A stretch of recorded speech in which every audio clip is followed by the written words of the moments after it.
సంప్రదాయాన్ని ఒక బీసీ వ్యక్తిని స్పీకర్ స్థానంలో కూర్చోబెట్టడంలో అక్కడికి అన్ని పార్టీల వాళ్ళు కలిపి వెళ్ళి కూర్చోబెట్టడం అన్నది ఒక సంప్రదాయం. ఆ సంప్రదాయాన్ని పక్కన పెట్టి కనీసం అతను రాకపోయినా పక్కన పెట్టి మిగతా ఎమ్మెల్యేస్ అయినా 11 మంది ఎమ్మెల్యేస్ మిగతా 10 మంది ఎమ్మెల్యేస్ అయినా పంపించుంటే అతని గౌరవం నిలబడేది.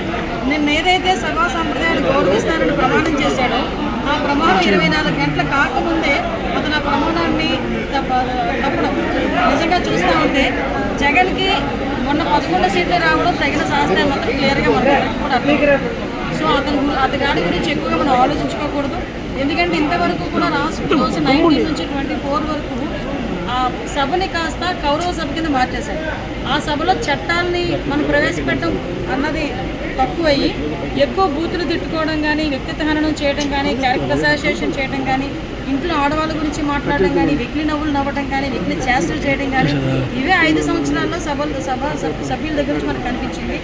కానీ ఈరోజు సభాధిపతిగా మన అయ్యన్న పాత్రుడు గారిని పెట్టిన తర్వాత భావితరాలకి ఒక ఎగ్జాంపుల్గా కూడా అసెంబ్లీ ఉంటుంది. అంటే మీరు అక్రమ కట్టడాలు అని వైసీపీ పార్టీ కార్యాలయాలు కూల్చేస్తున్నారు, అది సక్రమమైన వాళ్ళు అంటున్నారు. దాంట్లో మీకు ఒక విషయం చెప్పాలండి, సక్రమమా అక్రమమా అన్నది కాగితాల మీద తెలుస్తుంది.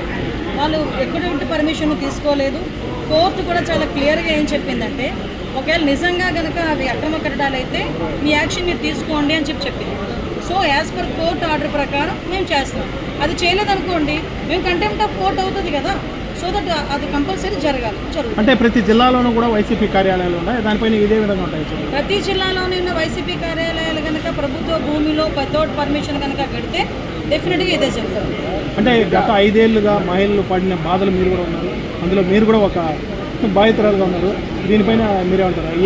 5 సంవత్సరాలుగా మహిళకంటూ గౌరవం కోల్పోయి మహిళలంటూ రోడ్డు మీద రావడానికి కూడా భయపడి 5 సంవత్సరాల తర్వాత చాలామంది మహిళా ఓటర్లే ఈరోజు చంద్రబాబు నాయుడు గారిని, పవన్ కళ్యాణ్ గారిని, మోడీ గారిని గెలిపించి ఎన్డీఏ కుటుంబం గెలిపించారు. ఒక్కసారి మీరు చూస్తే చాలా ఎక్కువగా మెజార్టీస్ ఒక్కొక్కరు 30,000, 40,000, 50,000, లక్ష మెజార్టీ కూడా ఉన్న సందర్భాలు కూడా మనం కూడా చూసాం. అంటే ప్రజలు ఎంత విసిగెత్తిపోయారో మనకు అర్థమవుతుంది.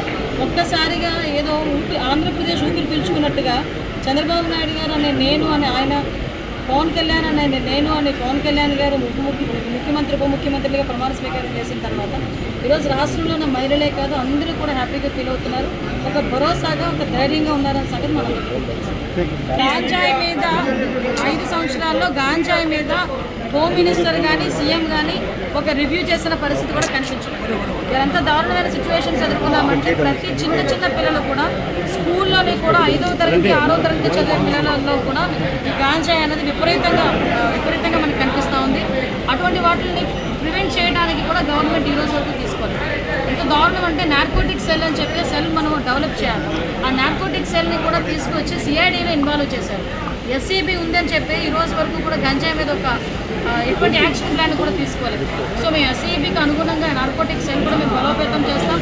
దానికి సంబంధించి డెఫినెట్గా గంజాయి మూలాలని ఎక్కడైతే వస్తున్నాయో మూలాలను కూడా మూలాలతో పాటు బయటకు లాగడానికి మేమందరూ కూడా కృషి చేస్తున్నాం. కాబట్టి దయచేసి మీరందరూ కూడా ప్రజలందరూ కూడా సహకరించాలి. పోలీస్ డిపార్ట్మెంట్ వాళ్ళు అదే పని మీద